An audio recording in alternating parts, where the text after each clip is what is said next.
go. I was always very independent. If I couldn't work, then I would volunteer. I would babysit. I would do whatever I needed to do, but my health got so bad that I couldn't even do those things anymore. To provide rent and utility assistance, or help with your insulin or inhaler for your child, food assistance for your family or a homebound senior, diapers for an infant. It's not just compassionate, it's critical if we want our neighbors to be safely at home and fed. And I got put on disability and they don't give you a lot. And then student loans started garnishing on top of it, which I didn't even know that was possible, but when you're only getting $900 a month and then they take $200 more and your rent's $739, it's like you're in the negative already. So it was very scary. It was very scary. It's hard to make life decisions over something so simple. Do I buy my prescriptions or do I pay my rent?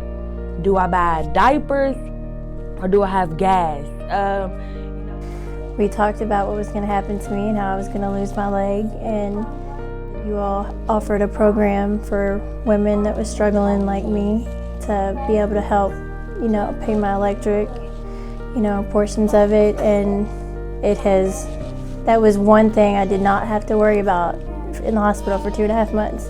I was so scared that my kids were going to be faced with the electric being turned off, or I just didn't know how I was going to manage everything. Makes me a little emotional talking about it, but it saved my life. It was a big stress, losing my leg and having to worry about them too. Ariel, what happened today? My tooth fell out. So your tooth fairy gonna come?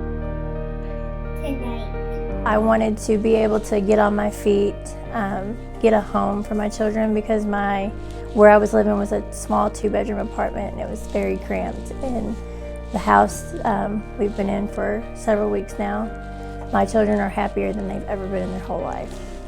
This is Mariah. This is one of my motivators. People really don't understand that it is people in the world that have absolutely not a soul. We get so caught up with our families and going to events, and you never really think about the next person or who they have. It's not easy to ask for help. Everybody wants to be able to provide for their family. But with the majority of us living paycheck to paycheck, a little help can be required to get through that crisis. Okay, we'll be right out with your food, okay? All right, thank you. All right, bye-bye. My daughter gets a birthday tomorrow. I'm being like so serious right now. I stressed about this stuff. I just felt more, not like I was a client here. I felt more like almost like family. And that's how I've been treated from the beginning here. I've never been judged, not one time. I came in here clueless, asking for food, and you all turned my life around. I know if I've gotten to this point, I know that I can get further. I know that I can. But sometimes you have to ask for help. And I know that I'll get to the point where I can work again. It's just going to take therapy, and I might not be able to do what I liked to do, and go back and bartend and do hair, but I'll be able to do something, and I'll be able to not struggle forever. But I have to heal first, and I know that.